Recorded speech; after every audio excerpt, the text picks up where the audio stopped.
This program is intended for mature audiences. Viewer discretion is advised. So today, us being late is not my fault. That's on Kate. I'm just gonna blame her while she's not here to defend herself. Oh my gosh, did it send the invite or not? It better. I don't know what my problem is today. I cannot Instagram. But I did get everything else together. Y'all should be proud of me. Hello! Hi, I was just saying y'all should be proud of me because I actually have my notes. Nice! And my tablet, and it's charged. And look, I put together my pillow camera stand ahead of time.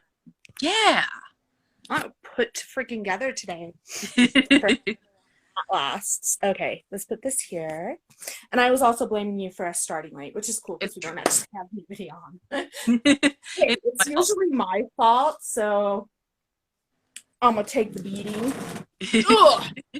Or not take the beating, I'm gonna pass the beating. Oh my gosh. Right. Why my tacky wall of earrings over there? Earrings, crap. Nothing wrong with that. Okay, you know, I said I had my pillow thing set up, and then, oh, that does work. Okay. Although my head is like weirdly, you know, it's weird. It still works. So, it's been a long time, and we hope everybody had a great holiday. It probably feels longer than it does because my G's ass accidentally deleted our last episode because Instagram is weird. So what happened is, so Instagram is the way that you go live. So you go live, and then at the end of the live, you have the option to push the publish to IGTV. And if you don't push that, it automatically deletes the live. And at the end of the last video, like, things glitched out, and I was trying to like figure out how to close the video, and I accidentally closed it all out, and well, there we go. That's why we don't have it anymore. Right. Which is sad because I said the dumbest thing in that episode that was so funny. I'm never letting you live that down.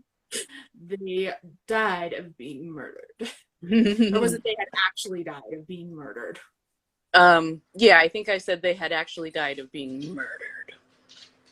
I was referring to some of the victims from Elizabeth Bathory, where she had called the like the local priest, I want to say, to come.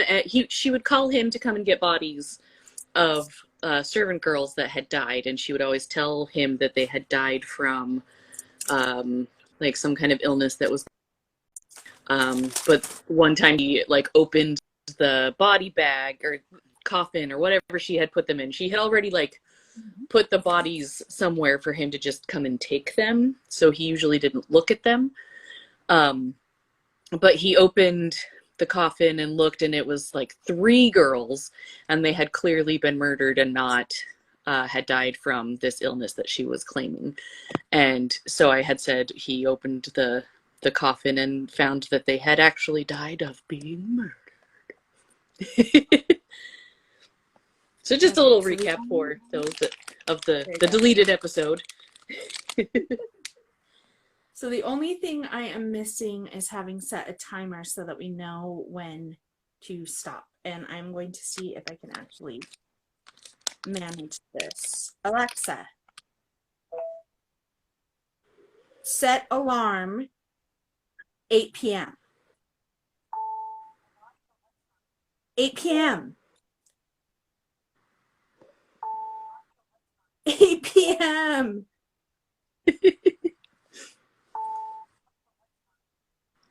8. Alexa hates me. Ah, there we go. Gosh, the same thing freaking loses its mind every time I watch Schitt's Creek, but okie dokie. Right. So today we are discussing the case of Kitty Genovese. This is one I've been excited to do for a while because this is a huge case in American history that actually a lot of people don't know about. I'd heard a And little bit about it before researching it for the Tonight Show, but yeah. yeah, I definitely didn't know nearly as much as I feel like I should have known about this case. Mhm. It's a really And important. yeah. And that's the thing, is that so many important things came out of this case Mhm. that people know of, but they don't know where it started, because this is the case that started the psychological study of what is now known as the bystander effect. Mhm. Also, it was called the Genovese effect as well, so it's either or. And it is the reason that we have 911. Right. So this was back in 1964, and Kitty, oh my gosh, I'm already starting with the words thing. Oh, and I want to mention before we start, so you watched The Witness today, right? Yes. I didn't get to finish it actually, but I did start it and I watched quite a bit of it. I know, I'm really upset that I didn't have enough time to finish it. Oh, so you But didn't get to the part that made me cry. no, sadly. No, I totally cried. So The Witness is Kitty Genovese's younger brother, which she had 3 brothers and a sister, and she was the oldest. But it's one of her younger brothers collaborated with filmmaker James Solomon. And the big thing about Kitty Genovese's murder and why it spurred so much talk and revolution in sociology and criminology and all that stuff is because of the headline that was published by the New York Times. 37 saw, shoot, no, I don't have it in front of me. Did I write it down? I think it was 38. It does Right. become 38, but the original okay, thing but in New Yorkers is 37 saw 37. murder Okay. and did nothing. And Mhm. I'm misquoting it slightly because I don't have it right in front of me, and I don't know why I didn't write that on my notes.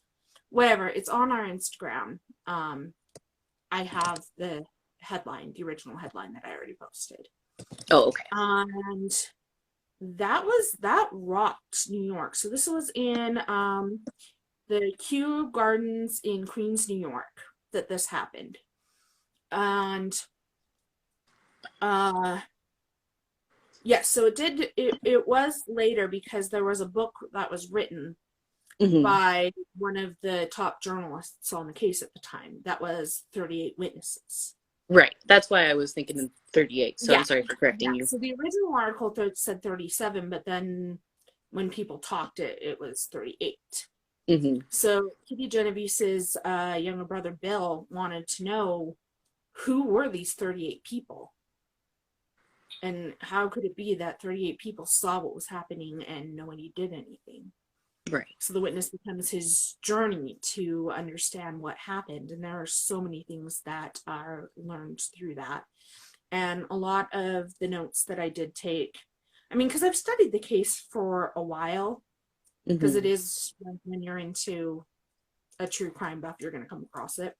But Right. there was so much I didn't know, and a Mhm. lot of what I have tonight is based off of watching The Witness, because I figured it's her brother and his journey, and we're talking to actual people who are here. Which, oh, I was going to pull up the clip.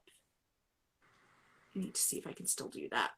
You're talking to actual people that were there, and that's going to be the most accurate information you're going to get, because the case was sensationalized, and that is the wrong button. The case was sensationalized, and the newspapers aren't exactly reliable on that. But I was going to pull up a clip. Hi, Stephanie. In a second. That's from the film. It's really interesting. Like, I don't know. Yeah, that movie made me cry. But it's good. It's very thorough. Mhm. It is a very good movie. So we have. Oh shoot! No, this was supposed to be YouTube. And then go to Kitty Genovese's murder.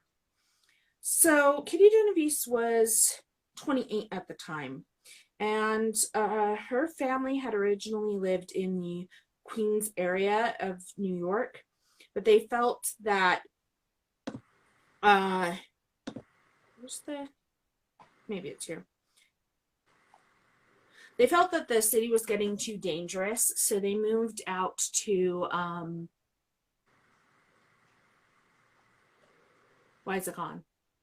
New Hampshire? No. New Canaan, wasn't it? I'm not sure.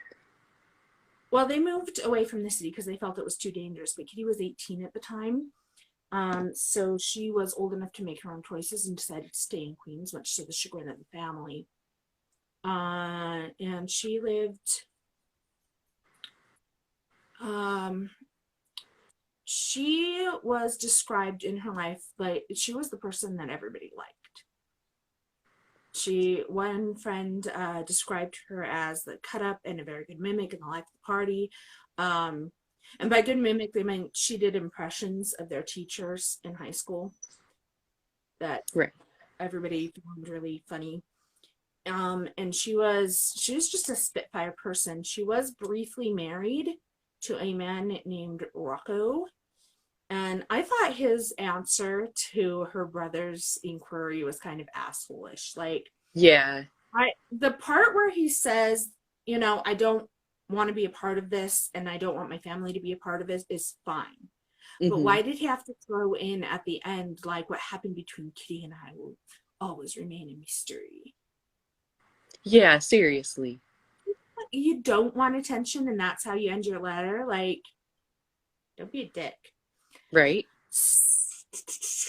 All right, so she worked at a bar at his 11th hour, and she was actually, this kind of makes me a little bit grumpy and goes back to the problems with reporting, because she was reported as being a barmaid. Right. But she was actually like the manager. Yeah, because the friend that they talked to when she saw the article was like, oh, that's what she did with her life. She had so much more potential. And it's like, no, she was a bar manager, and there's a difference. Yeah. And when they talked to the bosses of that bar, I have specific notes on it. They called her the queen of the bar, and they greatly respected her. Like, she ran that place, and she did a good job. They just, oh my gosh, so many notes. Whatever, it's in here. They respected her. She ran that joint. She ran a top tight ship. She did her thing. Now, the reason that her marriage had fallen apart, and like it was so brief, they were able to get it annulled. Was because she had, during that time, started realizing her sexual orientation, her sexuality. Right. That she was not intimate. She was lesbian, and that's kind of something she struggled with when you talk to her partner at the time of her death. Right. Says which was Marianne. I don't remember her last name, but Marianne Zelenko, I believe it's pronounced. Okay, and she had one previous relationship with a woman before she met Marianne. But that was something that Marianne, I'm so sorry. I'm dealing with allergies right now and they're stupid. Marianne had said about her sexuality, and her family certainly didn't know because they were staunch Catholic. It was really funny when they were talking to, well, probably not really funny, but when they were talking to the owners of the bar that she worked at, and one of them's like, oh no, nobody knew she was gay. Like, she held that, and the other one's like, everybody knew she was gay. Right. So, it's two sides. So at the time of her murder, she was 28 years old. She was living in Malbury Apartments. Once again, Kew Gardens, New York, Queens, New York. She was living with her partner, Marianne Zelenko. So this was March 13th of 1964 at 3 a.m. So Mary Ann had gotten, where was she? She was doing something. She'd gotten home at 11 though and went to bed. And Kitty got off of work and got home at 3 o'clock, 3 a.m. So the lot that they parked in, it was not the same as where the apartments are. It was actually across the street. And she gets out of her car and is attacked on the street. So this is the street across from the apartments. Right. And she's stabbed and she's screaming. In fact, Michael Farrar described it as the loudest sound he had ever heard in his life. And one of the neighbors, what was it, Carl Ross? No, it wasn't Carl Ross. It was Robert Moser, who yelled out the window, "Hey, get out of here." And it startled her off. Because that's another thing, like the whole claim that they did nothing is not what happened. Right. But we'll get back to that in a second. So yeah, he yelled, "Hey, get out of here." And the man took off.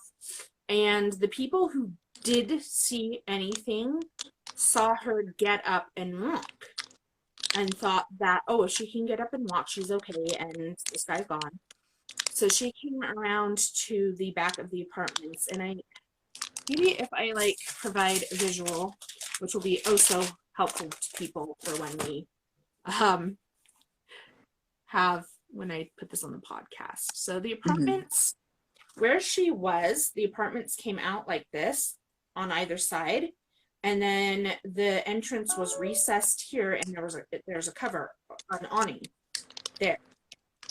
So when she went and came across the street, she came down here, and she made it into the vestibule that is inside that main entrance before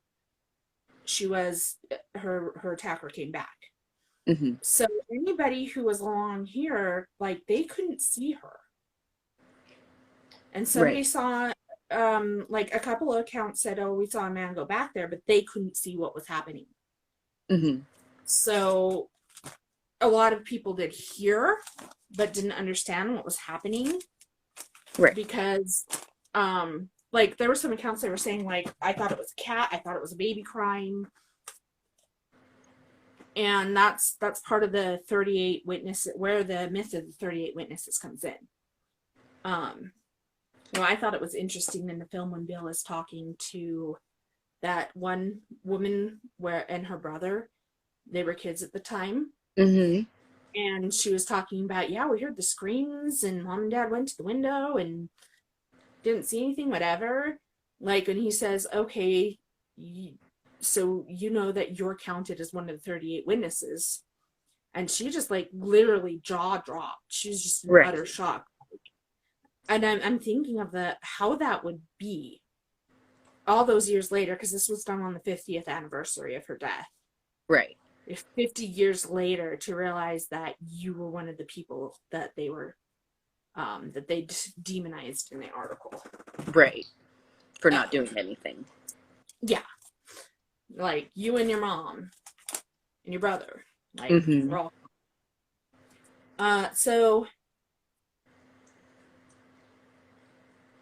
Right. So he attacks her on the street. He gets scared off, runs away. She gets into the front vestibule of the apartment. I always feel so weird saying that word, and I don't even say it. Vestibule. And her killer comes back. And that is where he rapes her and he finishes stabbing her to death. Right. So now getting back to these witnesses and what actually happened. There were several, as we said just a minute again, there were several people who did hear something but didn't understand what they were hearing. There were several people who heard something, went to their window, didn't see anything. Right. And went back to bed. There were people who did see, so some accounts here that there were 5 people that were called to the stand at the trial of her murderer. Right. Which we'll get to him in a minute. Irene Frost heard screams, went to the window, saw Kitty and Winston across the street. And she didn't know it's Kitty and Winston. That's just how I have it. So she saw this woman and the man across the street, and everything looked normal from her viewpoint. And so she goes back to bed, and then she heard the scream, "Please help me, God, please help me, I've been stabbed." She went to the window, and she saw Kitty kneeling down on the sidewalk, and she saw her killer running away. So, it's like, okay, killer's running away. She's okay, fine. Mm-hmm. We already talked about Robert Moser when he saw her kneeling and her killer over her, and he yelled at them and scared him off. Right. This is a name that I won't mess up. Andrew Peak, maybe, heard screaming. She saw the man running away, and she saw Kitty get up and yell help. Then she walked toward that back street down to where the apartments were. Mm-hmm. And she heard the last 2 screams of help, help. But again, guy's gone. She's up and walking. You don't think anything of it. Right. And there was an account, and I don't know that this was ever verified, but I have heard multiple times that there was a night elevator operator named Joseph Fink who saw the attack and then just went down to his apartment and went to bed. But I've heard like other things about Joseph Fink and him being sketchy. One of the sources was saying that he was originally a suspect for the murder because his actions were just suspicious and weird. So she's in the vestibule when she was attacked in the vestibule. Carl Ross, who lived just straight up the stairs from where she was being attacked, opened his door, saw what was happening, closed the door, called his girlfriend, and his girlfriend told him, "Do not get involved." And that was the end of that. So then you had this account, and it's not, I swear I heard another one too that was the same thing, but there's this account from Hattie, where you be, Hattie?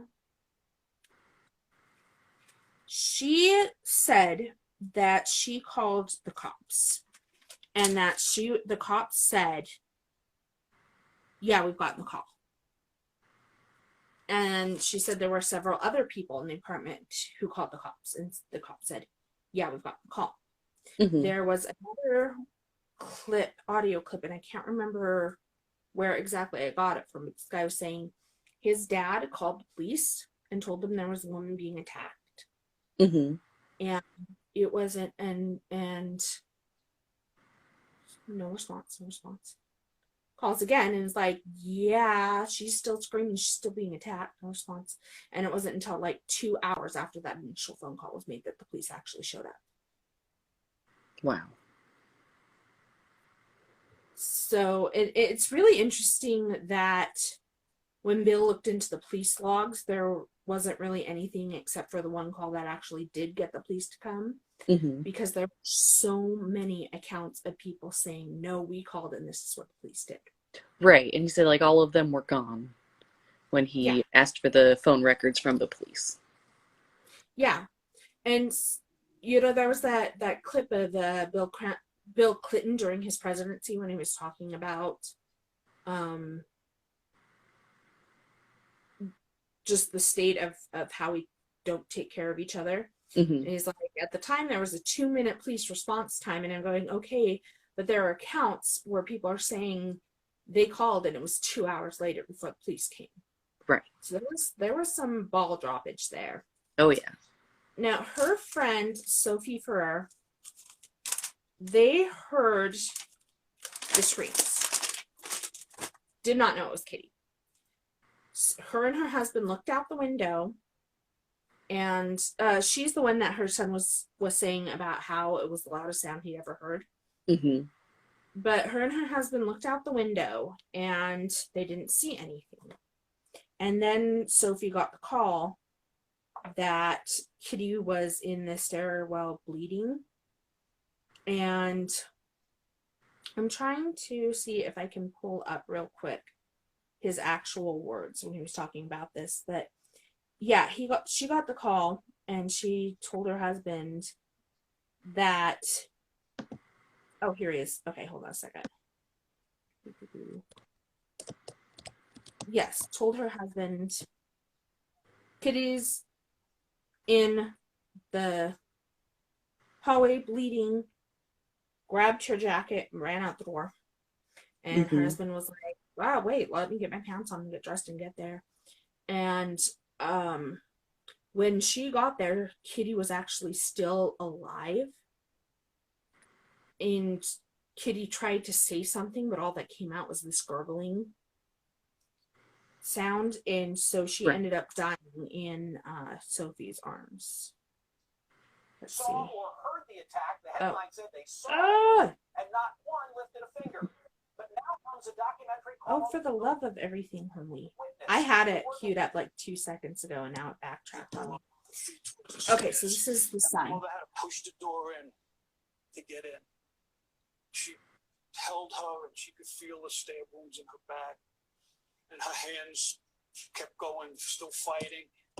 And my mom finally calmed her down, but she couldn't talk. She started to gurgle. That was her. She was just passing then. She was dying. So, hours later, I opened the door, and the whole bottom of this foyer was blood. Joining me now, Bill Genovese and Jake. Another thing that Michael said, because there are pictures, and I should post them later after we're done with this. There are pictures police took of fingerprints all over the walls, bloody fingerprints everywhere. And what her son never knew until this documentary and talking with his mother about it was that those were Sophie's handprints. Like there was so much blood. And when she got up, she was woozy and had to balance herself on the walls. So, I'm a little misty-eyed because when he finally does talk to Sophie, it's just so tragic. Because he couldn't talk to her at the beginning when they were filming because she was infirmed. And they couldn't get, it was really hard for her to be able to get out and do the interviews. Right. So, this...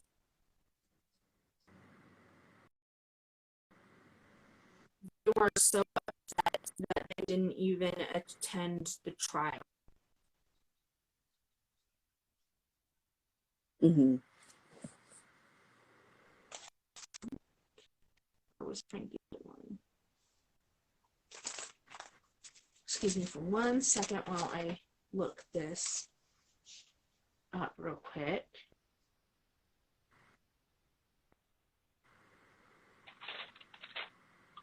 I'm sorry, my notes are kind of all over the place because there was a lot of information. So I'm trying to remember if Frank was the oldest of the brothers or if he was the youngest of the brothers. I don't know. Frank, I think, was the youngest. Okay. I believe Frank So was the youngest. He was actually sent to stay with some family friends and didn't even end up attending the funeral. And it was 2 years after, or no, was it 2 years or just 1 year after Kitty's? Yes, it was 1 year after Kitty's murder that the mother ended up having a stroke. Mm-hmm. And then her father ended up dying of a stroke when he was just like 59. Right. And Bill himself, he was 16 at the time of Kitty's murder. Mm-hmm. And they were very close. Right. He worshipped her and she took really great care of him. And he described actually to his son, because when he was doing this documentary, a lot of the family was very against it and very sleeping dogs lie. And he explained to one of his sons, like, the reason why he really needed to go through with this. He says, for me, it was like if you lost mom and me at the same time together. That's what this is to me. And that's how he felt about her. And the reports of all these bystanders really affected him to the point that when he was 18 and the Vietnam War was on, and he saw all of his buddies doing everything they could to dodge the draft, he got really mad and was, you know, that whole bystander thing. And he's like, I'm not going to be a bystander in this. And he joined the Marines, and he ended up losing both of his legs during that time. And he said the closest he will ever be to understanding what Kitty felt at that time, laying there alone with no one helping her, is when he was in that paddy.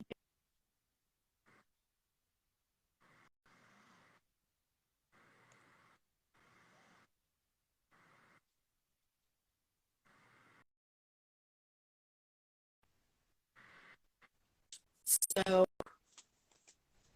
I completely lost my train of thought.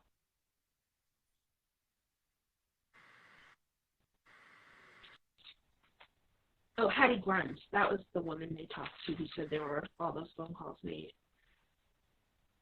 Now, and one theory that Michael Furr posited is that a lot of people who were living in that area at the time were Holocaust survivors and had a distrust of authorities. Yes. Yeah, I remember him bringing that up too. And that was a really interesting thing, that like that they were really scared to get involved themselves in anything with authority. Which is totally reasonable. I do not blame them at all. The whole thing is such a mess.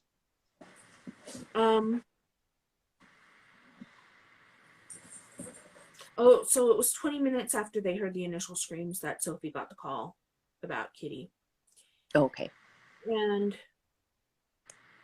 let's get to her murderer and what happened there. Now, this guy, and I posted earlier the pictures of him, because who sits there sandwiched between two cops in the back of a police cruiser just having been arrested and smiles and looks that happy? Because I cropped it down to just his face. And you wouldn't know, like just seeing that picture of him, you wouldn't know. And he was not arrested for Kitty's murder. He was arrested for theft. He broke into a private residence and tried to steal the television, and the neighbor called it in. His name is Winston Mosley. And the other point I was going to make about him smiling in the back of that police cruiser is he was a black man in the 60s in the custody of the cops. There is nothing safe about that. Right. Why is he smiling? And he knew that he had committed 2 murders in the last 2 weeks. They didn't know this about him yet, but he did. No. So when Winston was arrested for the theft, the cops looked at just kind of this loose eyewitness description of what the killer might look like. And they're like, he seems to fit that. Right. Like, let's ask him about that. And he opened right up and confessed to killing her. Now, his account, and I want to get into my notes here because it's just this dude. Right. In an interview with him, he was saying that he remembers the act, but not the details. Like, he remembers the knife.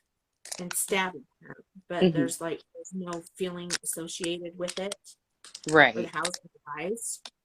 And he just killed. He asked why he killed her, and let's see if I wrote down exactly what he said. But basically, it was why did you kill her? Because I could. And after he left the crime scene, he went around and found a driver asleep at a red light, tapped on the window, gently woke him up, sent him on his way, and said, well, why did you send him on his way? Why didn't you kill him? Because you were already murdering. But I didn't feel like killing him at the time. So in his account, depending on which one of his accounts, because that is all over the place. He says he was sitting in his car and he saw Kitty get out of the car, and he went and he did the initial attack. And then he was scared off by Robert Moser, and that was another thing he said, is that he knew he could get away with it. Right. So he was scared off by Robert Moser, and he went back to his car and he sat there, and nothing happened, and he realized nobody was going to do anything. Right. And so then he that's was when like, went oh, yeah, I can go back and finish the job. Yep. So he goes back, and when he attacks her in the vestibule, sees Carl open the door, and he says, but I knew he wasn't going to do anything. Mm-hmm. So he finished the attack.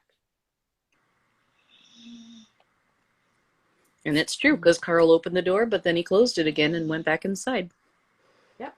He wasn't going to fight him himself. He wasn't going to do anything. Yep.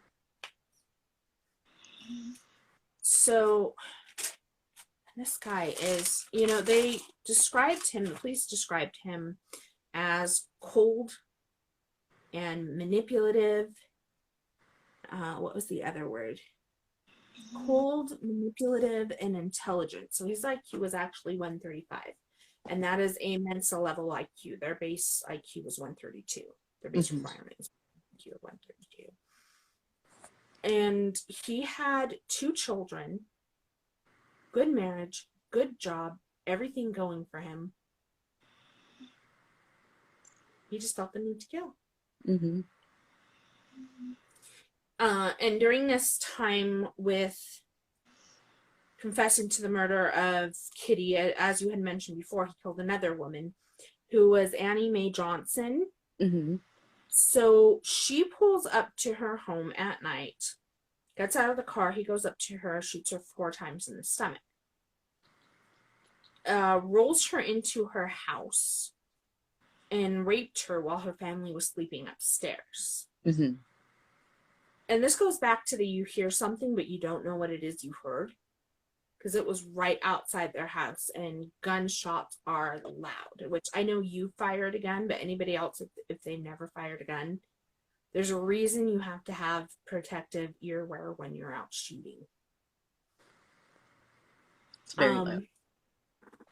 Is that, we have 2 people here now? Mm-hmm. Hi, 2 people. So he takes her inside and rapes her with the family asleep. And when he's done, he realizes she's still breathing and still alive. So he stacks newspaper around her and sets the whole place on fire. Oh, jeez. Which I should see if I can find pictures of that house. Yeah. Yeah. Now that ties into later. Bill wanted a face-to-face with Winston Mosley to understand what was going on. And during Winston's incarceration, he did this whole claim of, I've changed, I'm on the righteous path now. I don't know why I do that with a southern accent. It happens. This takes place. Okay. Oh, I totally forgot about him escaping from prison, because in 1968, Okay, backtrack. Mosley was originally sentenced to death for the murder of Kitty. I don't think he actually stood trial for the murder of Annie Mae, but he was sentenced to death for the murder of Kitty. He appealed and got that reduced to a life imprisonment sentence. But in 1968, he broke out of prison, and he spent 4 days terrorizing Buffalo, New York. During that time, he broke into homes, he raped a woman at gunpoint. And in the end, he took hostages when the hostages...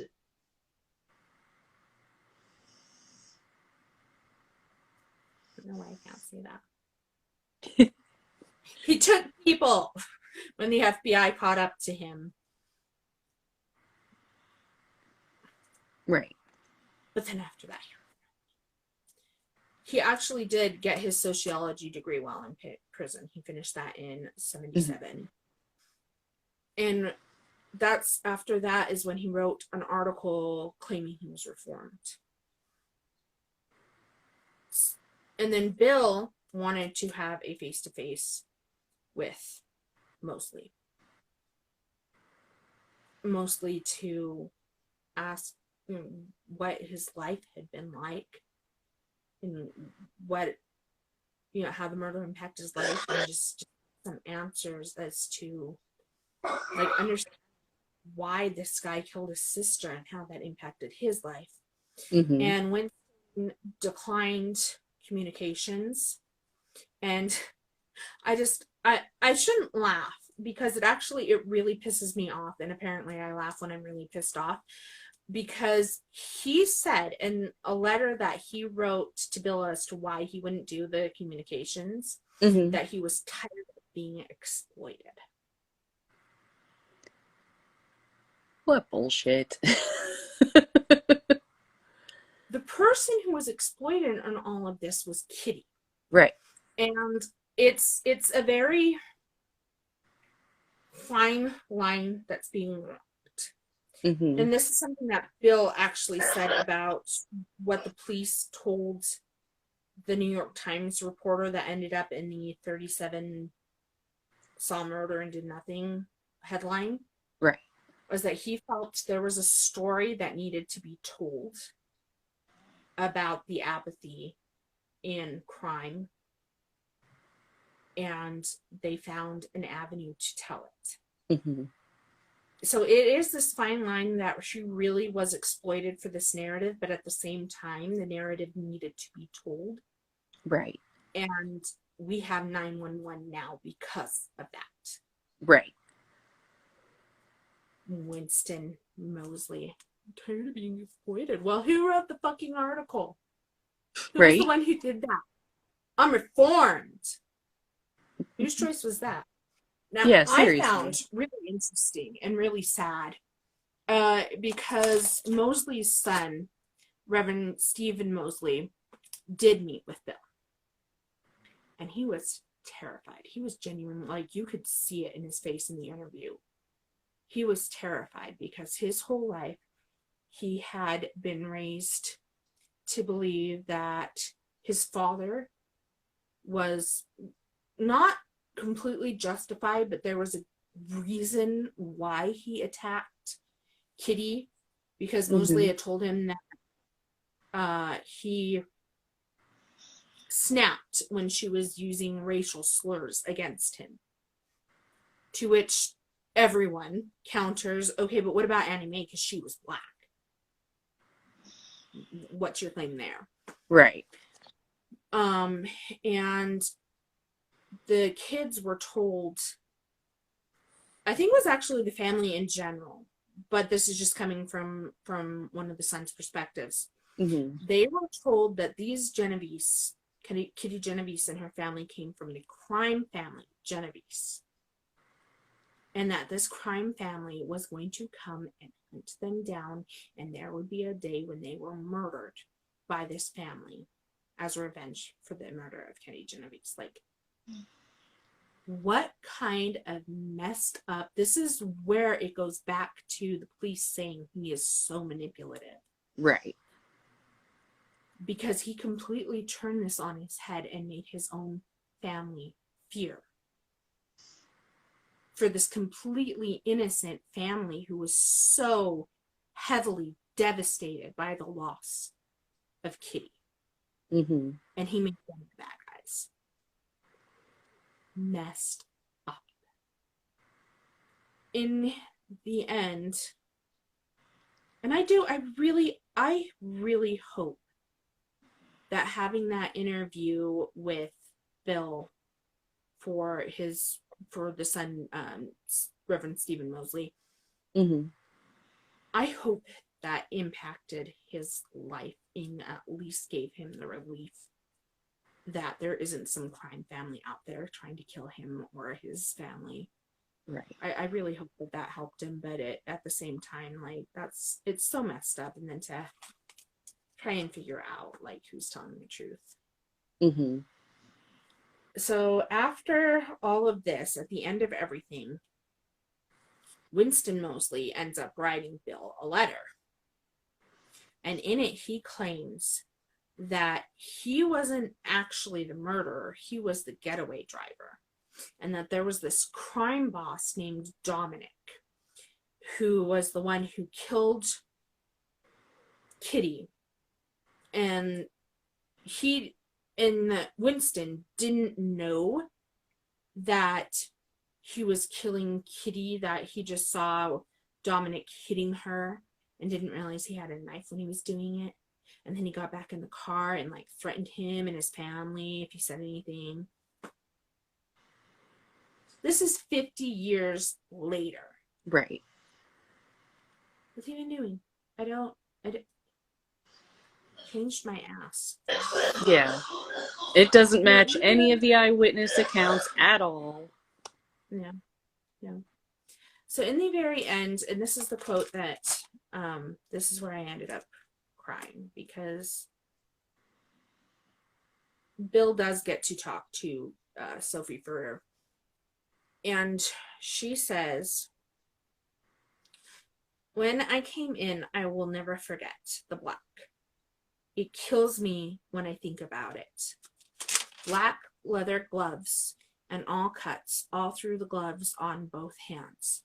I only hope that she knew it was me, that she wasn't alone."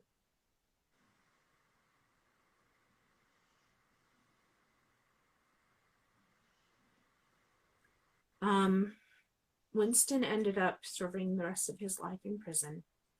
He died at the age of 81 on March 28th, 2016. Good fucking riddance. Mm-hmm.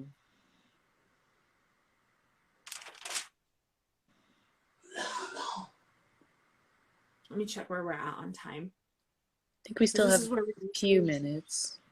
Yeah, we still have a few minutes. Now, you wanted to do... I totally forgot the name of the guy we're doing next week. Oh, next week is going to be on Samuel Little. So he is a very prolific serial killer that I had never heard of. Yeah, I didn't hear him until you said that you wanted to do an episode on him. Yeah. So the way I actually found out about him is that as we talk about sometimes on the show, we listen to the podcast Morbid. And I was listening to one of their episodes from 2018, and he had just been arrested, I believe. And so they did like a brief little mention at the beginning of one of their other episodes. But I don't see that they ever did like a follow-up to it. But I was like, I have never heard of this person before. So I looked him up and found out like he's this, like they have 50 confirmed kills, but he confessed to 90 that they're still trying to figure out. But 50 confirmed is huge. That's a crazy number across several states. And he just barely passed away. So when I saw in the news that he just passed away, I was like, okay, I think we need to do an episode or maybe a 2-part episode on this case. So I'm researching that so that we can do that for next week. right now, Yeah, I but think the plan is for crazy two. story. Yeah. We have another person who's joined. Hello. Hello. Hello, beautiful. If any of our viewers have any cases that you are interested in us covering, Mm-hmm. comment. Let us know. You can send us a message on our Instagram. Well, Yes. on our Instagram, on our Facebook, on Twitter, on Tumblr. We're on all of them. Most of Mhm. them, it's just that history and shit, except for on Instagram, because that name was already taken. And because in my genius, instead of just doing something like official history and shit, I did history _and_ shit and made it super complicated. But yes, comment on this video, Mhm. because this one I'm not going to screw up and I'm actually going to post to IGTV, or message us, because Mhm. even though we're really into true crime, there are so many cases out there that there are definitely going to be ones we've never heard of, or there are Right. ones that people want to know more about, that are prolific, but you don't have all the details. Right, like Samuel Little. I have been into true crime and serial killers my entire life, and I've never heard of him before. That's Yeah. crazy to me. There are a lot of new ones that I've been learning about lately that I'm like, how did this ever? Mm-hmm. I don't know. And I was telling you, I started watching The Night Stalker. Oh On yeah. Netflix. That's on there now. So Netflix currently has a ton of true crime stuff on there. Yes, they have a lot of really good true crime shows going on right now. So my little plug for Netflix there. Mm-hmm. Oh, and then also to any of our viewers, if you do want to recommend a case that you want us to go over, we don't cover cases that involve children. There are very Just to strict let you know. guidelines. Yeah, there are very strict guidelines on there. Mm-hmm. When we say children, mostly like 12 and under, Mm-hmm. but it also depends on the severity of the case. Like we did cover Gilles Garnier, but those murderers were back in the 1400s. We're back in the 1400s. Yeah. It's very far removed.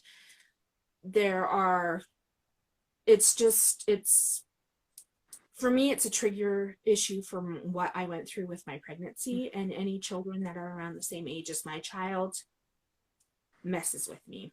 The other one we will not cover, it's not happening, is the toy box killer. Right. No. Mm-mm.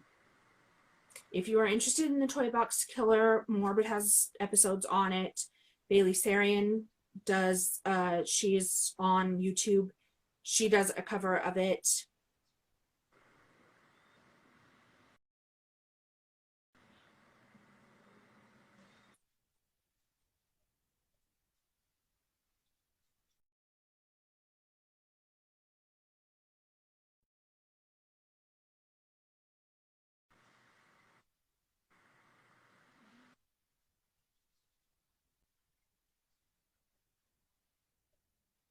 There's a certain level of depravity that is beyond what I can handle. So, yeah, I did listen to the episodes of the Toy Box Killer, but they're difficult to listen to. I would say there was another episode of Morbid. I think it's a two-parter, and I listened to the first one, and I don't think I can do the second part. And that's the Barbie and Ken murders.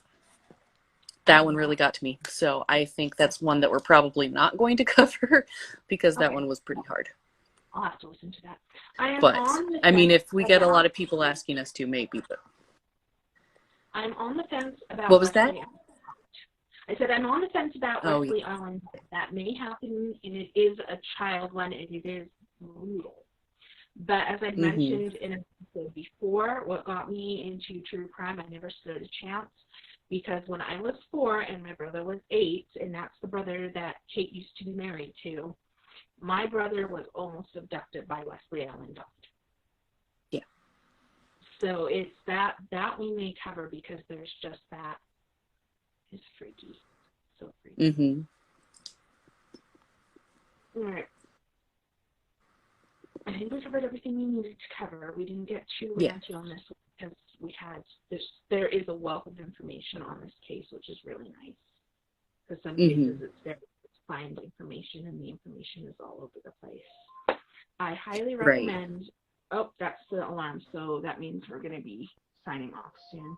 Good to I go soon. highly recommend that anyone who is interested in true crime, or if we've piqued your interest in the case of Kitty Genovese, that you watch The Witness. It is Mhm. available on Amazon, and you can watch it for free if you select the watch for free with ads option. It was a very good documentary. Okay. So I'm going to go ahead and call that. Oh, before we run into like the last 20 seconds. Yeah, and it And just remember, people, very important, be a bitch, carry a big stick, and don't get murdered. Yep. Bye. Bye.